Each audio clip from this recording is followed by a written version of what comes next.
What's going on, everyone? Zach back here with another episode of Clutch Crew Sports. And here in today's episode, we're going to go around the shield and talk about some of the top leading defenses right now in the NFL.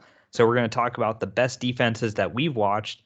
We're going to talk about a disappointing week in the lockboard. So last week there was a lot of green. This week there's a lot of red. We'll get to those locks that we got right and the ones that we got wrong. And then we're going to go around the hoop as our third segment today and talk about what's going on with Ben Simmons. So I might hear a rant from Eric about that. Ben Simmons is back on the Clutch Crew Sports podcast to be discussed. Now let me introduce you to the rest of the crew. And speaking of ranting, here's Eric, the ranting co-host here. I know Zach was talking about the lockboard not being good. It was actually pretty good for me. I know it wasn't good for everybody else, but I'm the one who definitely will not be complaining about that. And Ben Simmons will be an interesting topic for sure. But yeah, got a lot of NFL stuff to talk about. So hope you guys enjoy the episode. And what's going on, guys? It's Connor, the co-host with the most. And I know Eric's the ranting co-host, but I could probably rant on my lockboard performance this week and also rant on the Pittsburgh Steelers. But, here we are. I'm excited to talk about defenses and, look ahead to what's going on next week in the NFL. Hey, what's up, guys? It's Nate here. It was a pretty chaotic week in college football. My Gators were on the wrong end of that chaos, but definitely got a lot of interesting stuff to talk about football-wise, so I'm looking forward to getting into that. Yeah, for sure. And so we are going to start out around the shield like always. And I was trying to figure out what we as a group were going to want to talk about as our main topic for around the shield. And, I was thinking about young quarterbacks. I was thinking about, surprise teams, that sort of stuff. But it's still too early really to think about that stuff. Just finished week 4. But I was thinking, we haven't really talked about defense at all since like the this or that defensive players that we did in the offseason, where we picked between like Myles Garrett, TJ Watt, that sort of thing. So we haven't really focused a ton on the defenses. I mean, every now and then in matchups, we'll bring them up and stuff, but we haven't like had a defensive centered topic. So I really just wanted to highlight, in our opinion, some of the best defenses right now. Maybe some of these are surprising, some of them may be expected, but the defenses that we feel like deserve to be talked about on this episode. So each of us has picked a team, and we're going to highlight how that defense has been going, and talk about, if we think they'll be good or bad, or if one of us has an opinion and the other person disagrees, and we'll chime in on that. So feel free, Zach, guys. I disagree. You disagree that the Browns have a good defense? Okay, we'll see on Twitter how many people agree with you on that. It's just my job to disagree with you. Yeah, so, I know. So yeah, speaking of that, guys, I've got the Browns as my team that I picked for defense. I mean, there's no shocker that I've been a Browns. I'm not going to call myself a fan of the Browns, but I've been high on them. And what I think their capabilities are. And honestly, so far, the defense has been the better part of the team than the offense, which might be a little surprising to some with, all the weapons that they have on offense. But other than the week 1 shootout against Kansas City, which, anybody who plays Kansas City is going to give up, a large amount of points. That's just how their offense is. So week 1 against Kansas City, I can't put too much stock into that really either way, with it being week 1. Usually defenses have the advantage early in the season. Offenses are trying to figure things out, but just looking here at their recent performances, I mean, they beat the Vikings today 14-7. So they held the Vikings to just 7 points. They sacked Justin Fields like 9 times, held the Bears to like 40-something yards of offense. I mean, granted, it's the Bears. Next week, they have a big test against the Chargers. They played pretty well against the Texans. So the Bears defense, though, from the start of the year against Kansas City to now, I really think it's an improving defense. I think it's going to, build upon the success that it's had. Just the players on the defense, like Malik Jackson, Myles Garrett, their rookies that they have, the guys in the secondary, Greedy Williams, like they just have a lot of really good players on the defense. Clowney's on the defense. Like they're getting sacks, they're getting turnovers. To me, in my opinion, the Browns, they're really going to have to rely on this defense to shut down, to win the division. It's looking like the Steelers aren't going to be as good. The Bengals have a pretty good team, so they're going to have to stop Burrow. And then the Ravens are going to have to stop the run. But, like, in my opinion, I like their matchup against all the offenses in their division. The toughest test for them is really going to be, like, Kansas City and Buffalo. So I'm not sure if they play Buffalo again later in the season, but we know how they did against Kansas City the first time. But I've just been really impressed with how this defense has been, especially after today's performance. I mean, the one against Chicago, it's a rookie quarterback. They have a bad offensive line, and, they're expected to do good. They, obviously did incredible in that game. They did really good in this game against Minnesota. They just shut them down on like every drive after the first drive. So I got to give them a lot of defense in a league really where scoring is up. Usually teams are scoring more and more than ever before. The fact that they're holding these teams to under 20 points a game is really good. So, and hey, even in that game against the Texans, I'm pretty sure Tyrod Taylor played that, and Tyrod Taylor's actually been playing pretty well when he's gotten the chance to play. So, that's when not he's a not getting slouch stabbed in the performance lung. either. Yeah, if he's not getting stabbed in the lung, he can actually play. So that's my piece on the Browns defense, and I'll go ahead and let Eric talk about his defense that he wants to highlight as well.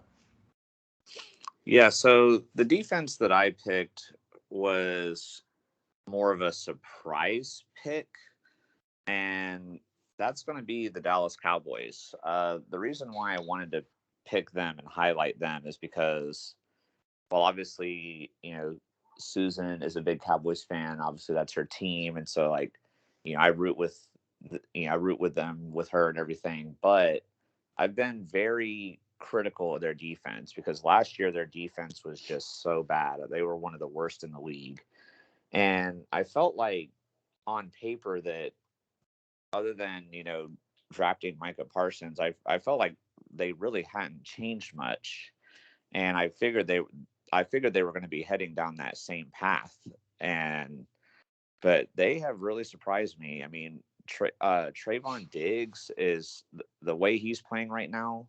Like, I don't know if he's going to keep this up, but he's on pace to win the NFL Defensive Player of the Year. He's already got 5 interceptions, which is just nuts. So he's had 1 in every game, and then he got 2 more today. The Cowboys are forcing way more turnovers than they did last year, and they're also getting a pretty good amount of sacks, especially today against Sam Darnold. I mean, Carolina's offensive line did him no favors. And the crazy thing is a lot of these guys are backups. Like, the Cowboys have had some injuries to some of their starters, but even with their backups coming in, they're still performing at a high level. And I know if you look on paper, maybe they've had some high scoring games, like against Carolina today, they got 28, Philly got 21 last week, but Philly got a touchdown towards the end of the game in garbage time last week that didn't really matter. And then Carolina they almost got back in the game. Dallas got a little too soft at the end, but up until kind of late in the fourth quarter, Carolina only had 14 against them. And, like Zach talked about, in a league where teams are pretty much scoring at will nowadays, to have a team at only 14 in the fourth quarter is pretty good. And the Chargers have a high-powered offense too, and Dallas they had a kind of a bend but don't break kind of game against them and held them to 17. So, other than the first week against Tampa, Dallas's defense has looked really good. I'm very surprised by them. I don't know if they will fully keep this up, but we already know Dallas has a really good offense, and if their defense can keep playing like this, they could be an elite team going forward if they can maintain that. So, I don't know if you guys have any other thoughts on that, or if we want to move on to the next team. I'll let Zach kind of decide where we go here. Yeah, we can move on now and let Connor talk about the defense that he wants to highlight and discuss. Yeah, so my team that I've decided that I'm going to highlight is, my hometown team, the Carolina Panthers, which their defense is more of, I won't say that they're quite on the level of the Dallas Cowboys. Like, no one was expecting this, but I don't think anyone was expecting them to take this big of a leap forward. Like, I think a lot of people thought they were going to be good, but I don't think a lot of people thought they were going to be this good to where, right now, they did have a pretty bad game today, but, even after the game today, like, they're third in the league in yards allowed per game and points allowed per game. Like, which, I mean, going into today, I think they were the number one. Maybe I think they were number one in yards allowed going into this game. Maybe not number one in points allowed, but they were like number one defense heading into this week. And then obviously, I think more so one of the reasons what contributed to their downfall this week was obviously their offense wasn't helping them at all. Like Sam Darnold, and especially once the second half started, like the Panthers offense was going 3 and out every single possession. So it's kind of hard to play good on defense when your offense is going 3 and out and you're on the field the entire game. So, but it's just the development of these young players. Like Brian Burns has turned into one of the best and I think, like I said, Brian Burns has turned into one of the best edge rushers, and I think a lot of these players on the defense are underrated. Like when you talk about best edge rushers in the league, you talk about, T.J. Watt, Myles Garrett, Khalil Mack. Like Brian Burns never comes up. Or if you're talking about best linebackers in the game, like Shaq Thompson never comes up. I think he's really done a good job at stepping into that role, or that kind of hole/role that Luke Kuechly left when he retired. Like he moves all over the field. He can play in the middle. He can play on the outside. He's got great vision for the ball. He can blitz. He can play the run, play the pass. He can do it all. And then, obviously the secondary with, they just traded for C.J. Henderson from the Jaguars, because I think they had an injury in there, but like they still have Dante Jackson. They still have A.J. Boye. Jeremy Chin was like looking like he could be in the running for Defensive Rookie of the Year last year. Like it's just a very young, very solid unit. Derek Brown also on the defensive line. And the scary thing about this defense is that, I said these guys are all young, and the fact is that they're only going to get better. Like this defense in maybe 1 or 2 seasons could potentially be like, we might be coming up with a nickname for this defense by the time we get to that. I don't know what the nickname would be, because the Panthers have never been around long enough for anyone to give any of their defenses or offenses nicknames. But this defense could be a solid force going forward. You could see multiple Defensive Player of the Year candidates coming out of this. Like I could definitely see Brian Burns winning it in the future. I could definitely see Jeremy Chin, like he could be up there competing for the award again. And it's what's going to carry this Carolina team. Kind of like for what Zach said about the Browns, like the offense hasn't been terribly impressive. Like I know Sam Darnold has played better this season, but he definitely didn't do himself a lot of favors today. I know the Cowboys were in his face a lot, and he ate quite a few sacks, but he threw like 2 to 3 interceptions in this game. And then just some of the decisions he was making, I was kind of watching and going, I wonder why he's throwing that, or like what he's doing here. And then also like Christian McCaffrey is kind of his usual injury prone self. So they don't know if he's going to be healthy for long periods of time. So this defense is really going to have to carry them, especially when, they're going to have to play the Tampa Bay Buccaneers at some point. And, as bad as Atlanta's defense is, like Atlanta has a good offense, so they're going to have to play them twice a year, twice this season at some point. So this Panthers defense is really going to have to step up, and I think they're up to the task. Like I think they can shut down these other teams. And it's just been really exciting to watch them. It's always fun to watch young defenses play. And so that's my spiel for the Carolina Panthers, and then I'll let Nate talk about the defense that he wants to talk about. Yeah, so the defense I have here is the Denver Broncos. They took their first loss of the season today to the Ravens, but even in that game, even though they let up 20 points, it's still held the Ravens' rushing attack largely in check, and they got, I believe, over 100 yards running out the clock at the end of the game. But before that, they had held them under 100, which I believe I think the Ravens have a streak of like 40 plus games of more than 100 yards rushing because of Lamar Jackson and all those guys that got back there in the backfield. So I think even though they lost, it was a fairly impressive showing. And a lot of people would critique the fact that they've, kind of knock on them for not having the best competition through 4 weeks. They played the Jags. They played some other teams that haven't started out too well. But overall, I think the Broncos defense, I would say that they're probably legit. I think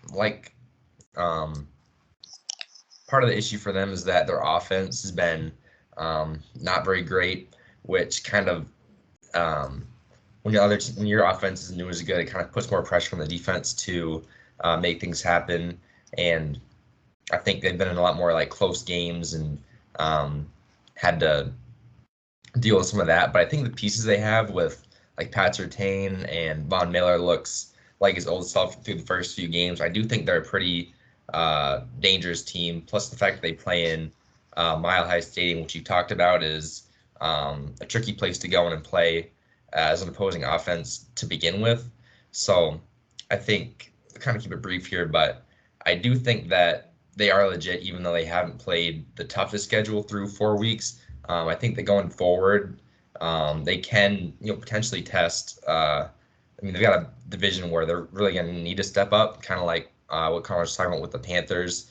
They're going to have to step up to play the Raiders, who look good this year. The Chiefs are always dangerous, and the Chargers are, looking scary as well. So it'll be a big test for them going forward. But I think tentatively that this team can handle it. So they're definitely probably one of the most interesting defenses there to see if they can keep their team competitive in the West, since you're not getting a whole lot of help from that offense there.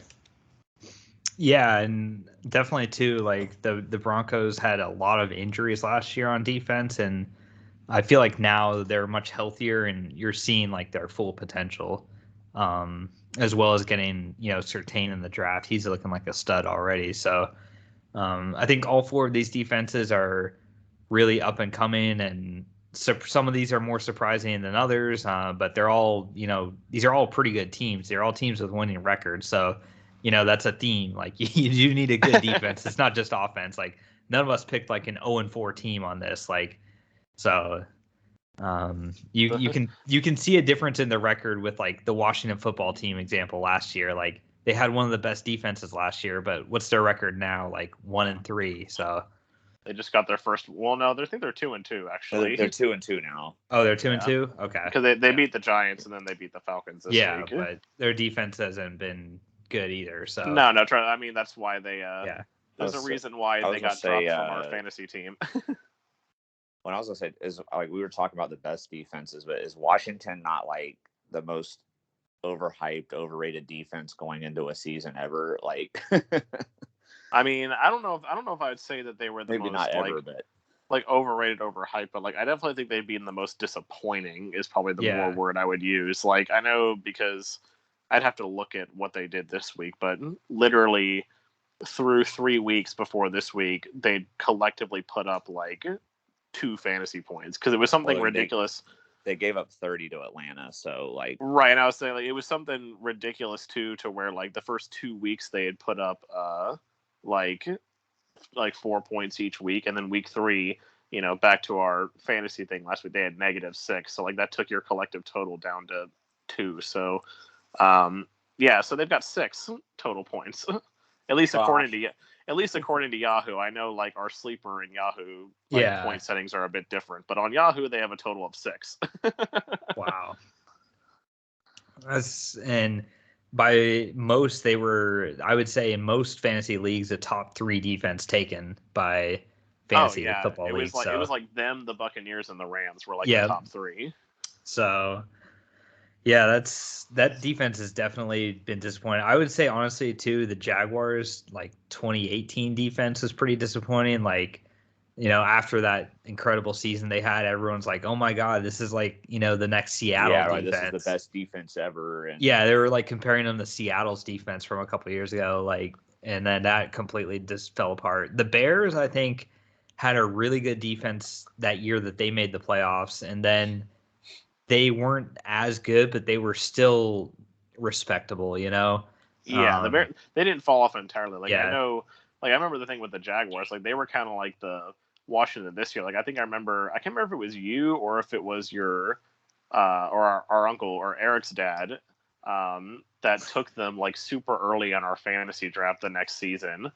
And I was like, man, there goes Jacksonville's defense already. And then I don't think it was me. I think it was Uncle Greg. Yeah. Oh, well, I think it was. No, I meant to say your dad. I think it was. Oh, my dad maybe. Who took them that early? Maybe, yeah. It was either your dad or Eric's dad. One of the two took them in the 8th round or something. And I was like, whoa, already. Yeah, taking a they were defense, pretty. They were pretty good that season until the Chiefs game, and then the Chiefs blew us out, and then for whatever reason they couldn't stop a nosebleed after that. The Cowboys won. Yeah, that was bad. I was at that game. I don't even. I know. That one. But Eric's profile picture will forever remind us of that game. Yeah. But Eric, your dad thinks that they need to send all 11 members to go rush the quarterback, right? Well, talk about that. Apparently that's the only way we're going to generate a pass rush. So.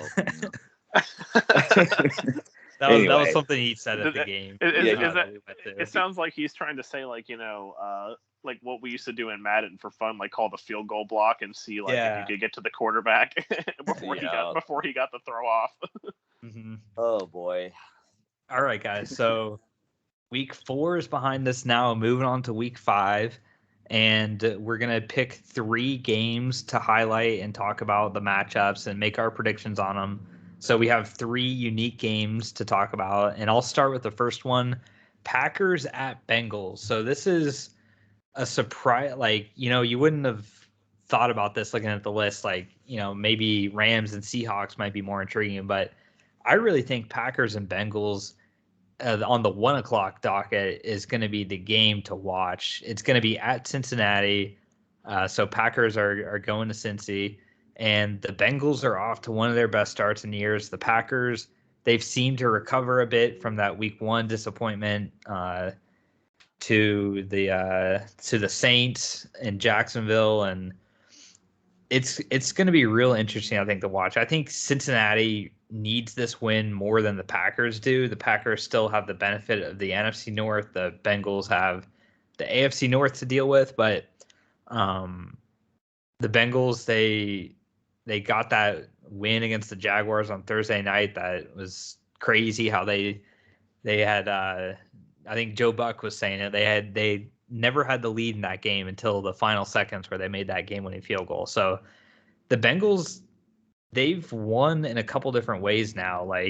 They've won against the Steelers where they got off to a fast start. They've now won a comeback sort of style game against the Jaguars. I'm starting to get a lot more respect for the Bengals, honestly, this year. And if they beat Green Bay, I think that gives league-wide some more respect by beating the Packers. So Packers have a good team. Obviously, they're still really good. But I'm going to go with the Bengals in an upset here, I think. I think they're good enough. CJ Uzoma had a really good game. Their tight end, he was good last year too, but he got hurt really early in the season. Everybody had kind of forgotten about him, but CJ Uzoma's a sleeper tight end to watch out for. And their offensive line seemed to do pretty good. He's a great decision maker with the football. They have weapons. I'm not sure if T. Higgins will be back, but with Chase and Tyler Boyd, they have good pass catchers. Their run defense could be a little bit better, but I like their defense as well. So I'm going to pick the Bengals here in this game. Eric, what about you? I'm going to disagree, but it's not a hard disagree. Yeah. I definitely agree with what you're saying about the Bengals, but I don't think they're quite good enough to beat the Packers yet. I mean, unless they can somehow force Aaron Rodgers to make mistakes like the Saints did in week 1, that would be their only chance. But I am high on Cincinnati's offense, but I'm not as high on Cincinnati's defense as you are. I think Aaron Rodgers will be fine against them and should put up plenty of points. I could see this going into like a shootout style of a game almost, but I do think it'll be close. I don't think like Green Bay is going to like easily beat them or anything. And if I get this game on TV where I live, like I will definitely be watching it. I do agree. I think out of the 1:00 games, it's the best one. But I'm going to go Green Bay 34-28. That's what I'm going to go with. How about you, Connor? Yeah, so I'm in agreement with Zach here with the Bengals defense. Like, I think they're good. I definitely need to see more though, because the teams that they've played so far have not exactly. I mean, they did play the Vikings week 1, who have a good offense, but I mean, after that, it was the Bears, the Steelers, and the Jaguars. Like 3 of the more uninspiring offenses in the league so far this year. And so also the other thing for me with the Bengals that concerns me in the long run, at least, is their offensive line to me still hasn't proven anything really, because of all the teams they've gone against, like the Vikings, I don't remember how many sacks they gave up in that game, but the Vikings obviously don't have the best pass rush in the league. The Bears did get 5 sacks on them. And then when they played the Steelers were without both of their starting edge rushers in that game. So there's a reason why the Steelers didn't get a sack in that game. And then obviously the Jaguars don't have the greatest pass rush, like Zach and Eric alluded to. So the offensive more like the Jaguars have like the worst pass rush. Right. So I mean, the thing for me is that I don't think that offensive line isn't going to get tested until they play the Ravens, in my opinion, in week that's week 7, or when they play the Browns in week 9 for sure is going to be the real test. But I think they're going to be okay against the Packers, just because the Packers are going to be without Zadarius Smith. They just have to block Rashawn Gary and they should be fine. And like Zach said, I'm really excited about this offense, although I'm not excited about how good they're doing. But if I was a neutral fan, I'd be excited about their offense. So I am going to agree with Zach, and I'm going to take the Cincinnati Bengals at home, the upset win. Nate, what about you? I'm going to have to take the Packers here. I mean, they just looked pretty dominant versus the Steelers earlier, and I think the Bengals are a lot better than I thought they'd be coming into the year, but I just don't think overall they've got what it takes to go head-to-head with Aaron Rodgers right now. All right, so an even split, 2-2 for the Packers and Bengals. Nate, do you want to talk about this next matchup we have highlighted here? Yeah, so I think this is an interesting one. Cleveland Browns versus LA Chargers. We talked about the Browns defense on the last segment.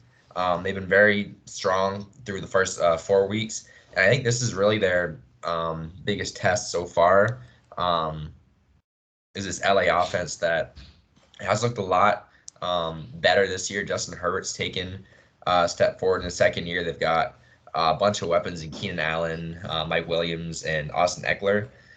So it'll be interesting to see if that Browns pass rush can keep that passing attack in check.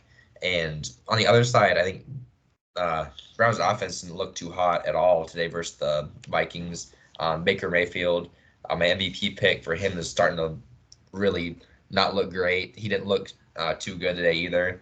So it'll be interesting to see if they can get things going as well versus the Chargers. They do have a solid defense there as well, with some guys like Derwin James and Bosa and all that whole crew. So I think this is a very interesting matchup to me. I think right now, I personally I like the Chargers going into this one. I think they look very good versus the Chiefs. The fact that they're able to go head-to-head with them in Arrowhead, I think it bodes favorably for them. I think if anyone can put up points on this Browns defense, I think it's a mobile, athletic quarterback like Herbert, and they definitely have the weapons to challenge Cleveland.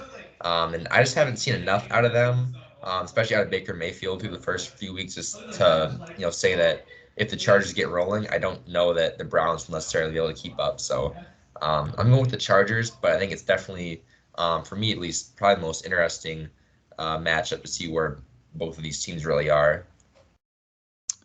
All right, Eric, what do you think in this matchup? Yeah, I'm going to agree with Nate here. again, just like the last game, and I'm going to go with the Chargers. I like going into the season, like if we were making predictions from the beginning of the season, I would have said Cleveland, and Cleveland's definitely still a pretty good team. But I agree with Nate that their offense hasn't fully clicked great lately. Like even, I don't know, I'm not fully a believer in Cleveland's offense right now, whereas LA's offense seems to really be clicking. And,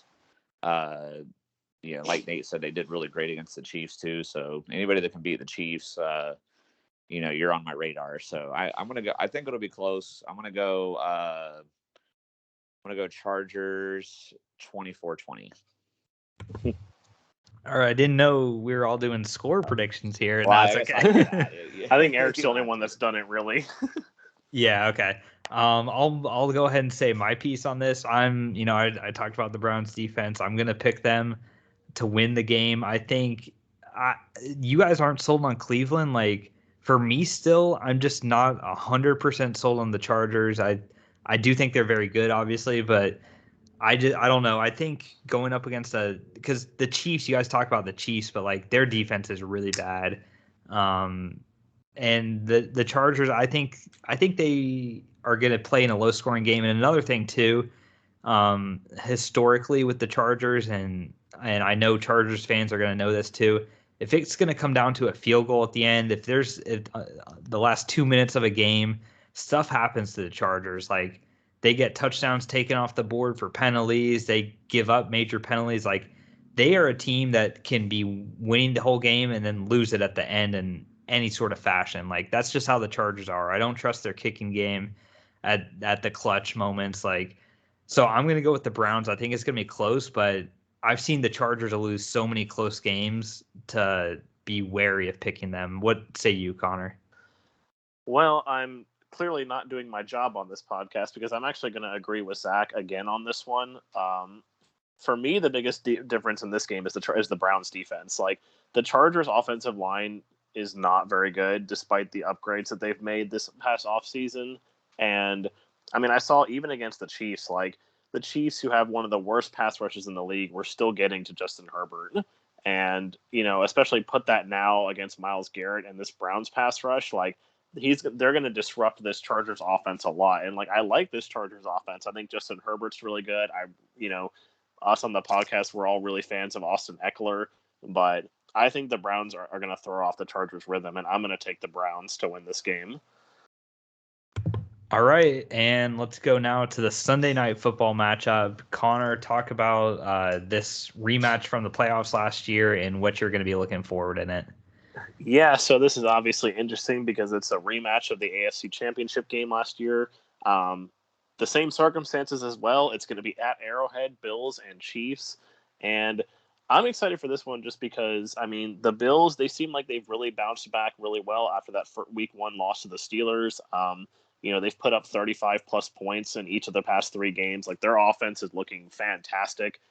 Josh Allen's trying to get himself back on that MVP track. And their defense, I mentioned earlier that the Panthers, coming into this week were the number 1 defense. Well, now the Bills are the number 1 defense in the league. Like, they've by far, they're way ahead in the yards per game total. Like, I think there's something like 30 yards ahead of the Browns and Panthers for yards per game. And there's something like 4 points ahead of the Browns or like the Broncos and Panthers for points per game. So the Bills just look like a really complete team right now. The Chiefs, we were talking about how they, obviously the offense is as good as ever. Patrick Mahomes, Tyreek Hill had a monster game today. He had like 186 yards and 3 touchdowns. Travis Kelce's always going to be really dominant. I think the difference for this Chiefs team that's really, I don't know, kind of giving them an extra level on offense is they have a run game now. Like Clyde Edwards-Helaire has looked really good on the ground the past few games. And, it just adds another dimension to this offense. But like I said, the problem with this Chiefs team is the defense looks worse. It's almost like they sacrificed their defense to get a run game.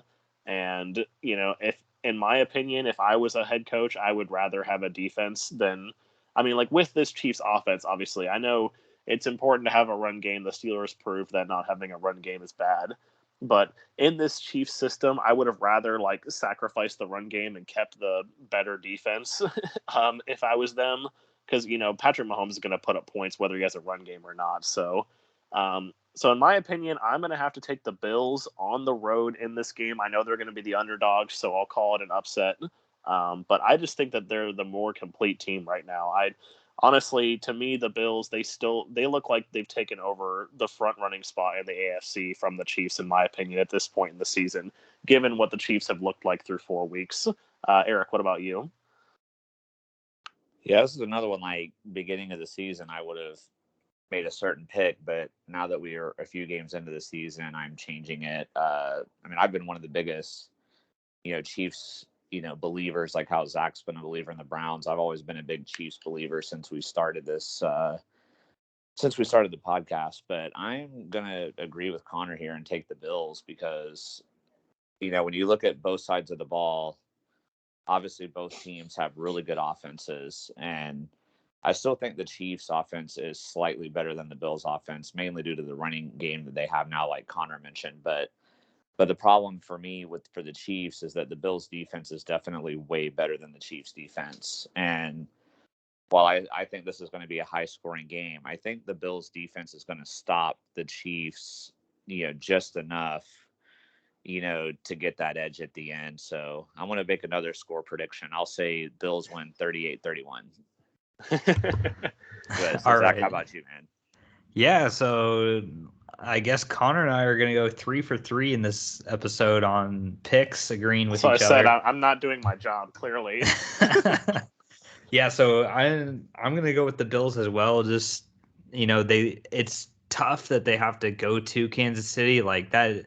That makes it, in my opinion, going to be even closer. Like if it was in Buffalo, I'd have no problem with this, but I'm going to pick the Bills. They've looked like the better team than the Chiefs have. Like just plain and simple. I know the Chiefs are the Chiefs, and you got to beat the king to be the king, but or whatever that saying is. But be the man, you got to beat the man. Yeah. It applies. It applies here.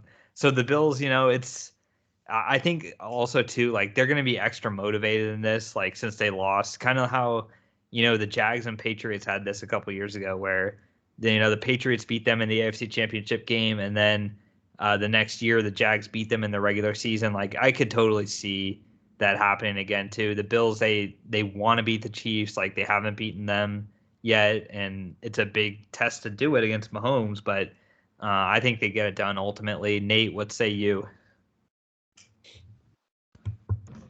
Yeah, I think this is definitely an interesting one for sure for me. I personally think that the Chiefs still just have more overall with this roster. I think their defense has been pretty spotty the first few weeks, but I think you saw Mahomes and Tyreek Hill today. I think they can still put up points with the best of them. So I think those are a tough defense, but I think in Arrowhead, primetime game, I have a hard time seeing the Chiefs drop this one. All right, and let's go ahead now, guys, and move over and talk about the lockboard. So, like I alluded to at the start, the sigh says it all. The sigh that Connor says it all. Yeah, so between the four of us, just a combined 7 points in the lockboard were awarded this week. We had 2 zeros, myself and Connor with 0 points. Nate, somehow, nobody would ever guess this, but getting 2 points got Nate second place this week, and Eric got first place with just 5 points. So, just 7 points in total, 2 zeros this week, only 3 correct games. And Eric, you did have the first pick, so I've been noticing a trend. The first pick player usually does pretty well considering they have the first pick. So talk about the ones that you got right and talk about your 5 points, how you got them. Yeah, like I said in my intro, I'm the one person that's not complaining about my lockboard result. I was happy to get 2 out of my 3 picks. And Zach's definitely right, though.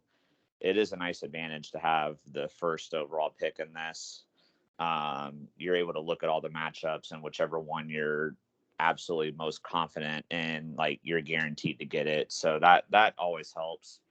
And that one for me was Auburn over LSU. It definitely ended up being a struggle, but Auburn did come back in the end, and I was excited. I got home from work kind of late, but I got to catch the end of it and see that. So that was definitely exciting for me to, get those 3 points. And then earlier in the afternoon, I picked Michigan over Wisconsin. I was surprised that none of the three of y'all had this one. Like, I don't remember if y'all had it on your list or if y'all had it really low on your list. I had it on mine because I was with you. Like, I was surprised that Wisconsin was favored in that game. I was like, wow. Like, after the way their offense was against Notre Dame the previous week, and when they were favored, I was like, man, even though this is only a 2-pointer, I'm like, I feel like I need to snag this because I feel like Michigan should win, and they ended up winning pretty easily. So that was definitely my best lockboard game in terms of not having to worry or anything. And then my third pick, later pick, but I went with Boston College over Clemson, and I actually almost got that one. Like, so y'all told me right that at like the end of the game, I know Boston College was driving for a chance to get a touchdown to take the lead, but then they botched the snap or something. I was I was watching that since I get the ACC network where I live. Yeah, no, it was I have to remember. I actually have to go back to our messages, but basically what happened was they down. It was kind of once Boston College got down near the end zone, they kind of screwed up because first of all, Clemson should have intercepted it for the win. Like, the dude had it in his hands and he dropped it. And then I want to say it was third down. And yeah, they basically, the quarterback, I think they were doing a lot of read option stuff. And he was kind of looking at the defensive lineman before he looked at the snap, and it went behind him, and Clemson recovered it for the win. Yeah, I mean, if they had gotten that touchdown, that would have been 10 points for me, which would have been amazing. But nevertheless, I still got. Thankfully, that didn't happen. Yeah, well, for you guys, yeah, but that would have given me a really big lead if I'd gotten that. But even still, even though I didn't get that one, I got 5 points. But since I got first this week, I'll be picking last next week, so it's going to make it a lot harder to, repeat my success. But I'm still in first place, so I'm going to take that for now, and then. Zach is next. I'm sure he's excited to talk about his lockboard here. Yippee! Yeah, no, definitely a disappointing performance for me that follows a trend this season. I forgot to mention the total standings too. So yeah, Eric is in first place right now with 25. Connor's in second with 20. Nate is in third with 18, and I've only got a measly 10 points. So that definitely not a good time for me to get 0 points this week. But I'll go ahead and review the ones that I got wrong. The picks that I ended up getting, I forget how my specific order was on my request, but the ones I got were pretty aggressive. I had a potential to get 11 points this week with a 5-pointer and 2 3-pointers. My first one was Louisville over Wake Forest. This was a 5-point possibility. I'd watched Louisville the week before. I thought they had a pretty dynamic offense at points. Like, FSU shut them down in the second half, but I thought with their quarterback, I thought he would be good enough to be able to beat Wake Forest. And I hadn't paid attention to Wake Forest. I mean, they're Wake Forest, so I know they're ranked. I can attest to their Wake Forest thing being. I've seen a lot of them. So that was to get a 5-point possibility with that. It was at Wake Forest, so they had to go on the road. I think that's what made it, the line the way it was it was a road game for them. But yeah, that was a 5-point possibility. It was a close game, came down to the end, but Wake Forest did win. They stay undefeated, so good for them. But it's really hoping Louisville now 2 weeks in a row. They've cost me in these games, so I got to stay away from them, I guess.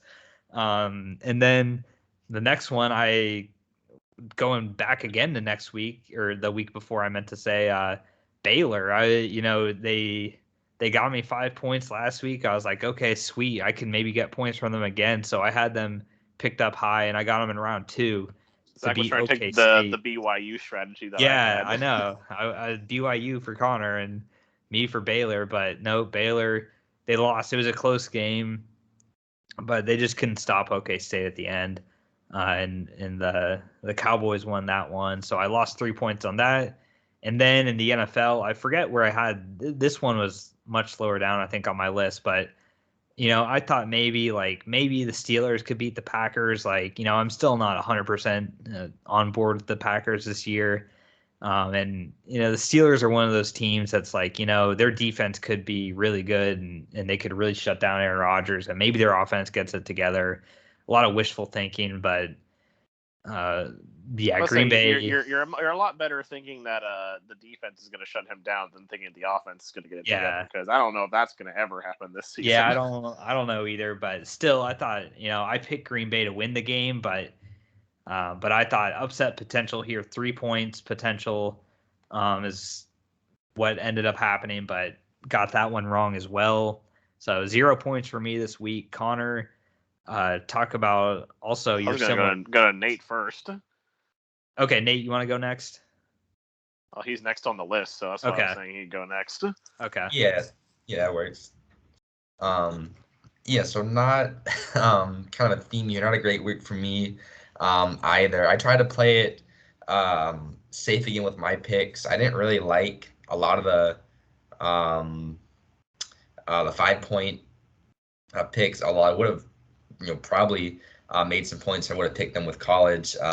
I would never pick against the Gators, but that Kentucky one would have hit. There's a couple other. If someone would have known to pick Stanford, right? I would have never thought to have picked them. Was Mississippi State over Texas A&M a 5-pointer?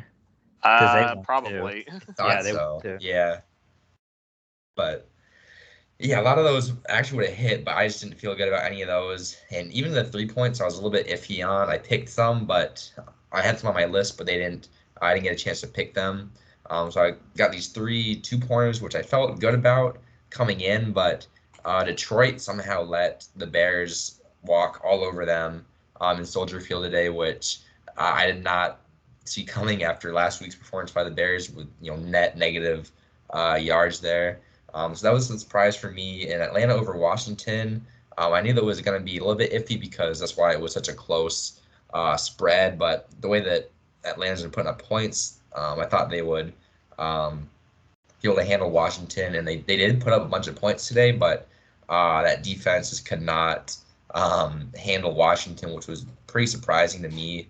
That's not typically a great offense there, but Terry McLaurin finally got going, so big win for them. And then Baltimore versus Denver, I was surprised the spread was that small on that. I know Denver's defense has been great. We talked about that earlier, but I thought I would give a little more credit to Lamar Jackson and the Ravens. So I took that game, and Baltimore won pretty solidly there, like 13 points, I think. So not a great week for me. I was the only person who won a game besides Eric, but I won a pretty small matchup there. So not a whole lot of points for me this week.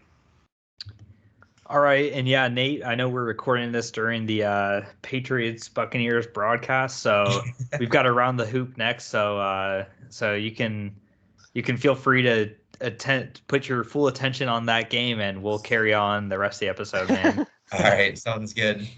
See you guys. All right, bye. Right. And then Connor, you can finish up the lockboard of the week and talk about yours. This crap. Yeah, so really bad week for me, unfortunately. A lot of my games kind of had a situation where it was good in the first half and then it kind of fell apart. So I started off with the Panthers over the Cowboys. I know I was the only one to pick that, and I thought, I was pretty confident in that with the Panthers defense. I thought they'd be able to hold the Cowboys offense, which surprisingly enough, they held Dak Prescott in check pretty well, but they got torn up on the ground by Ezekiel Elliott and Tony Pollard. So that was disappointing. And then Kansas State and Oklahoma, Kansas State was also hanging with Oklahoma for a while. I thought Oklahoma was vulnerable, especially after their poor performance against West Virginia. I still think they are vulnerable. I might pick them again, some upset on them later in the season. But unfortunately, I think it was too much for Kansas State to do, especially after the way they had gotten beaten by Oklahoma State the week before. So that was unfortunate. And then My worst pick of the week, which theoretically should have been probably the most certain one, Notre Dame over Cincinnati. Notre Dame just completely did not show up to play that game, and Cincinnati destroyed them. So, I mean, who knows? Notre Dame seems like they've been bad for everybody on the lockboard this year. Like, it's like the weeks that we think they're going to do bad, they do really good. And then the weeks we think they're going to do good, they do really bad. So, especially after this week, I'm hoping there's some way I can pick a underdog BYU to get me some points, but I don't think that's going to happen considering they're ranked number 10 now. But yeah, at least I will say the one good thing for me is that pretty much every single week so far this year, I've been picking either third or fourth on this board.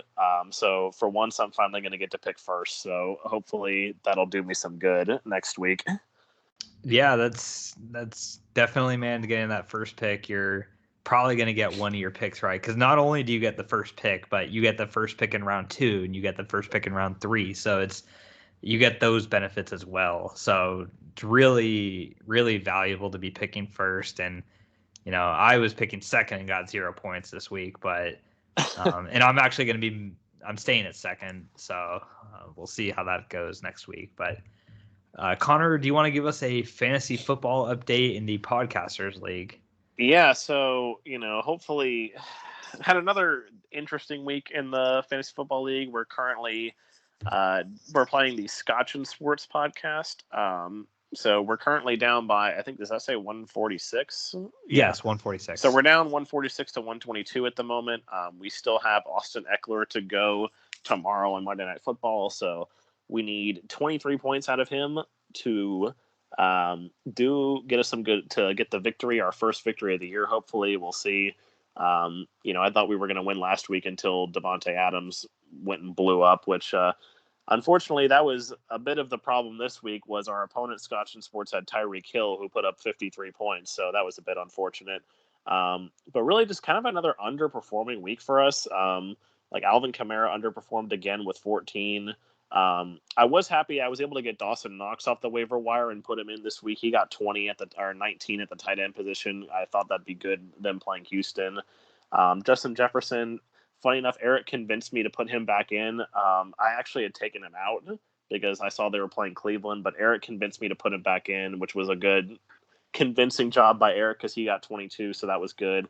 Deebo Samuel had a big rebound week with 38, but unfortunately for us, the second straight week that we've had our defense get us -6 points. I don't know if there's anyone else out there that's experienced this sort of thing, but especially since we changed defenses this week, I went and picked up the Carolina defense because someone had dropped them for some unforeseen reason. I don't know why, because they'd been number 1 up to this point. But yeah, unfortunately, it would have been nice if they could have just held on to getting 0 points from us. That would have been better. But so we'll see. Hopefully we're not going to go 0-4, but if we do, then shout out to Scotch and Sports. If not, then thank God we're finally going to get a win. So who knows? Yeah, it's been a disappointing start to the year, but on Monday Night Football, really going to be rooting for Austin Eckler, pound for pound. Go Chargers.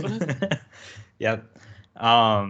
So we're going to end the show, guys, with Around the Hoop talk, and it's first Around the Hoop in a while since the draft, NBA draft. Since we spent like a whole freaking summer on it. We spent the whole summer on it, and then we had free agency, we had the draft, and now it's like, oh, they're starting the preseason now. So we're going to do our season preview 2 weeks from now. Next week, we're going to be doing top 10 NBA teams, most interesting NBA teams, kind of like we did for the NFL. So that's going to be really interesting to see how that list shapes up. But the big story going on right now, like we've had some mini stories really throughout the offseason, like after the free agents had signed and the draft had happened, there was the speculation about Dame being traded out of Portland, and then that got shut down basically. And there's been some other minor stories that have came up, but recently the biggest one that's happened has been Ben Simmons, and we all kind of knew that, like, I don't know if it had been said before, but like everybody that follows the NBA had known, like, Ben Simmons probably going to be traded from the Sixers. Like, they need to shake it up. It didn't seem like he really enjoyed being there. It didn't seem like just the way it ended against the Hawks in the playoffs, like how bad of a series that was for him, like, the fans and everything, like it was just a mess with Ben Simmons. So we all kind of expected him to be traded in some sort of deal. The possibilities on that were going kind of crazy. They were talking about like trading for all these big players that, we all laughed about. Like, how are they really going to make a trade for, like, you're gonna offer Ben Simmons for like Anthony Davis, like, yeah. or I mean, like they didn't. There wasn't anything Yeah. that crazy, but it was along those lines. Yeah, like so, or like Ben Simmons for CJ McCollum, and we're like, ha ha ha ha ha. Yeah, just some crazy thing, and so now though, recently there's been some communication on this topic. So Ben Simmons has decided he's like shut off his phone. This is what I heard first, was he wasn't answering phone texts or calls from his teammates or management. So he was just completely shutting the door with the Sixers. Like he was ghosting them apparently. And then and then the 76ers are like trying to say, like, they're trying to publicly make it seem like they want him. And they have to do that for trade value. You can't just say, yeah, we're tired of this guy. They want to try and get the best possible deal in return. But in doing so, it's making them, it's just a weird look with him not talking to them, but them being like, yeah, we think he's going to be a Sixer still, and we're committed to him, like all these things. But we all know they're trying to get a deal for him. And then finally we heard from Embiid, because there'd been, obviously Embiid's the better player right now. Like nobody's going to deny that. Embiid's an MVP candidate if he's healthy. Simmons is Simmons, to say that. Still has his problems. Eric, I'm wondering what Eric's gonna have to say about this situation. But basically, Embiid spoke out about this, and he was like trying to say like he's totally confused as we are with Simmons not talking to them and holding out. And this is his quote here: weird, disappointing, borderline disrespectful. So it's reached the point where it's like this is it. This is Deshaun Watson territory now. Like it's not, Ben Simmons doesn't have an off the field sort of thing like Deshaun Watson, but this is to the point where it's Deshaun Watson, where it's like he's not playing for them. I think they're accepting of that now. And the teammates are ready to move on. So what do you guys think about this? Do you think he gets traded before the season starts? Do you think it's in the season? Would he miss games and miss checks for this? Like, and if you do think he gets traded, where do you think he goes to? And just speak on the situation in general. I'll start with Eric first. Eric, what are your thoughts on this Ben Simmons drama going on? Yeah, well, so in that article on the left, it looks like there was a typo. I think it meant to say we asked way too much for trade value for Ben Simmons and we didn't get it. So we hope that maybe he'll still be a 76er. I think there's another typo, Eric. You're missing that they typed in his name as Ben Simmons. I think they forgot that his name is Bum Simmons. Yeah, I mean they got the number of letters right, and it starts with a B, but then they messed up the rest there. Yeah, so the problem for me with all this is the 76ers botched this trade from the get-go, because everybody knew that Ben Simmons wanted out. Everybody knew the 76ers did not want him anymore. But yet they were like, oh, we expect to get an all-star caliber player and 3 first-round picks. And it was laughable what they were trying to get. And I understand you want to start, higher than what you would expect, and then meet somewhere in the middle to get more so like closer to what you really want. Like, that's what you have to do when you're negotiating. But when you have no leverage, really, you can't try to ask for something that ridiculous, because I'm pretty sure all the other GMs in the league were just like laughing at this, because the main rumor that I had heard was of who they were talking to the most was the Kings. And I heard something about they were trying to, I don't remember, this was a while ago, so I don't remember exactly who it was, but I think they were trying to get like Buddy Hield, Halliburton, and like 2 firsts or something for him. I'm like, bro, they're not giving up their like young core and future draft picks to, be more of a young core in the future for Ben Simmons to pay a guy who's been playing terribly like $35 million a year. Like, it's not going to happen. But this is how I think the issue can be fixed. Eric's like got a solution. The Philadelphia 76ers GM Daryl Morey, I think his name is, like, he needs to listen to me, and Bum Simmons needs to listen to me, because obviously right now the 76ers aren't going to get garbage. Like, they'd be lucky to get a ham sandwich and a copier for Ben Simmons right now. I mean, let's just be real. The 76ers, Daryl Morey already messed up by thinking he could get $1 million first-round picks and an all-star for him.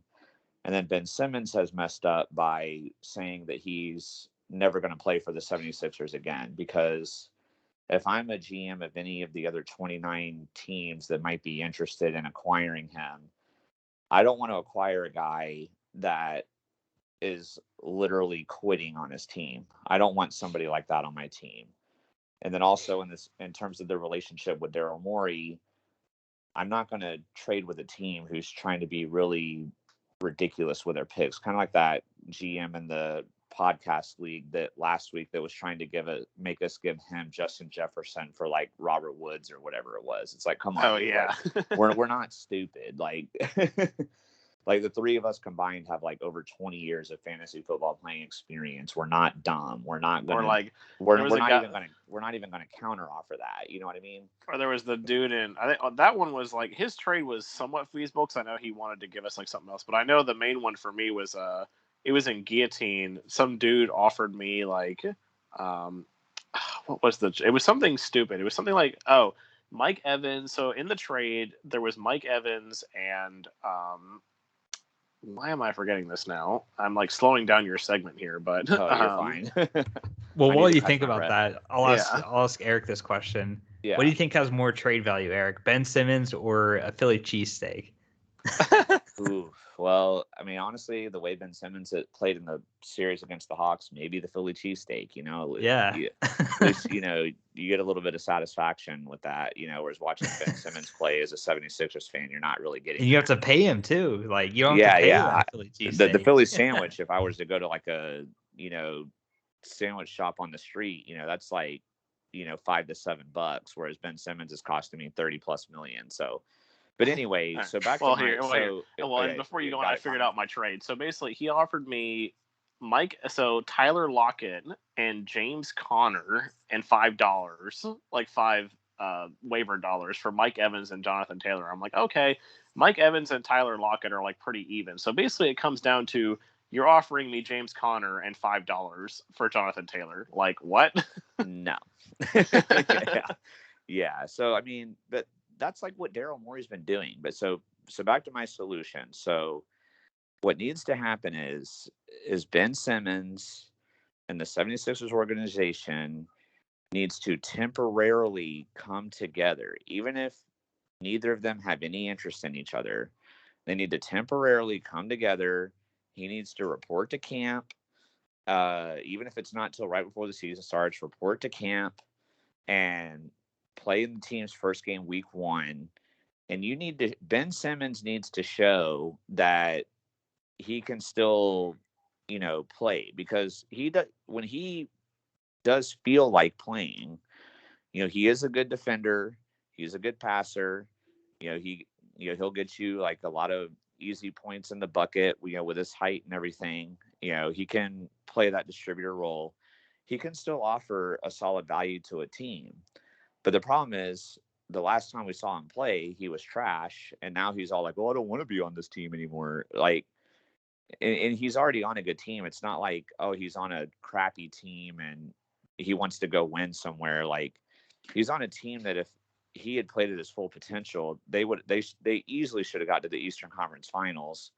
And if they'd played at their full potential, I mean, they maybe could have even gotten there. Like, it's not like he's on the Thunder or something and has got nobody around him. Like, and he's producing, but just on a bad team, like Jalen Ramsey with the Jags a couple seasons ago. Like he has talent around him. Or if you want to use a basketball reference, like LeBron with the Cavs that one year, like he carried them to the championship. You know, even though I don't like him, I mean, he did carry them to the finals that, you know, one of those last years in Cleveland. But like, you know, so he was on a good team with a great supporting cast and still wasn't producing. So it's not a good look. He needs to focus, play some games, show that he can still have a value.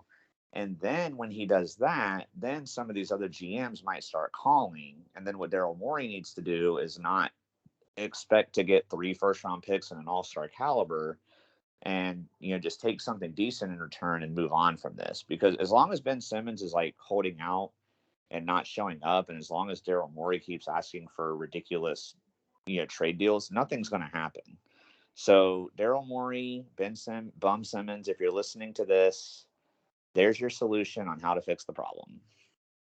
Eric, why aren't you a marriage counselor, man? I mean, honestly, you could make the argument sometimes that why aren't the 3 of us like GMs? Because I feel like we wouldn't be making these dumb mistakes that these other GMs do. Seriously, but I mean, honestly, if it Connor, weren't for some like ridiculous like underperformings in our like podcast league that we all drafted together, like on paper we have the best team. Like it's not our fault that really some of our players are underperforming or our defenses are getting -6 points. You know, like we did pretty solid in that draft. So like, you know, any NBA or NFL team out there, like, you know, if you're listening to this, like, you know, we'll even take like whatever you would pay a normal GM, just pay us each a third of that. It's not like we're expecting you to pay us all like the same price as like 3 equal GMs. Like we'll take a third of that and we'll bring your team back to the promised land. Like we'll get them there. Yeah, really. I mean, well, that was the thing too. Like, you know, going back to that draft from the podcast, speaking that we had a good draft, like we got complimented by one of the other managers too in that league. I said something like, I put a comment in there saying like, oh, I'm loving this team. And he said, yeah, your team's looking scary. Like we even got complimented on our draft. So yeah, from our rivals. All right, Connor, do you want to add anything to this topic about Ben Simmons or Bum Simmons? Excuse me. I know Eric did a fantastic job of summarizing what needs to happen. Do you have anything else to add? Or I mean, the thing for Ben Simmons is that, honestly, I think he just needs to grow up. Like, I think it's crazy to me to think that he's, you know, still like 24, 25. And it's like, okay, especially when you have things to work on and you have a bad series, like, okay, like just look at last season. Look at Giannis. Like, Giannis had a terrible playoffs last season. I mean, like, obviously in the end he got hurt against the Heat, and then he wasn't able to be at 100%, but like he did horrible in that series.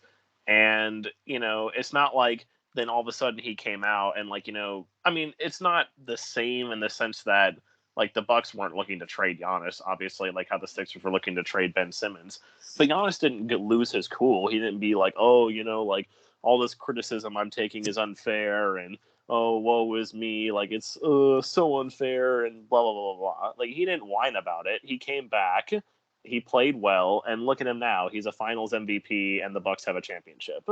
Like Ben Simmons needs to grow up and like really get more mature about himself and his like the way he plays the game. Like he needs to realize that okay, he's not all that in a bag of chips. Especially when you're gonna try and play point guard, you know. Okay, like if you want to be that Magic Johnson style point guard, fine, but you got to be able to shoot, and Ben Simmons can't shoot at all. And so it's like you have to realize, okay, I'm not worth that much as, you know, okay, as a different point guard. There's a lot of point guards I'd rather have over Ben Simmons. And it's just like he thinks he's all that in a bag of chips. And it's like he said, the reason why, like Eric said, that he's quitting on his team, you know, that just goes and destroys your career, especially when you're not an established player. Like, I feel like in a way he could get away with it if let's say something like this happened with, you know, I'm not saying this would happen, but like someone like Damian Lillard, like if all of a sudden he came out and was like, I don't want to play for the Trailblazers anymore, like I'm done with them. I guarantee you he'd probably still get someone wanting him just because he's established himself in the league. He's he's an all-star. He's one of the best point guards in the league, blah, blah, blah, blah, blah. He's clutch. So people would want him. But Ben Simmons isn't established like that. He had like one good season. He had 1 or 2 all-star seasons, and then he turned to crap. So I don't know. I don't see how this problem is going to get fixed. I feel like it's going to something bad. So I feel like in the end, Ben Simmons is going to win this and it's unfortunate because I really don't want him to win this, but I feel like something's going to happen where the Sixers are going to have to give him away for like a ham sandwich, and that's going to be it, just to get rid of him. Kind of like how the Steelers had to do that in the NFL with Antonio Brown. Like, they were trying so hard to get rid of him, and they wanted like a first-round pick for him, but no one wanted the drama and the sideshow that came along with him, so they had to give him up for a third-round pick. I see something similar happening here with Ben Simmons. Like, it's going to continue to go on. I don't think he's going to play.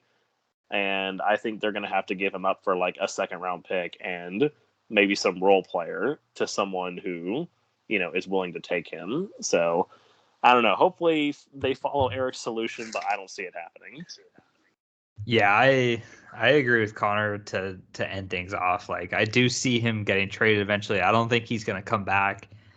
Like, it's just too ugly of a situation for it to happen, I think. And I do think at the end of the day, the Sixers are just going to have to settle for something. And they probably could have gotten a lot more if they'd handled it better, like Eric said. And Ben Simmons, he might even have more say in where he goes if he was a bit more respectful in the whole situation and answering the calls from his teammates and management. So, yeah, just a odd situation going on right now. And the thing that makes it even more strange is how Connor was saying how he's not even a superstar. Like, it'd be one thing if it was a superstar, like, yeah, you can get your way, but the fact that he has the nerve to act like he's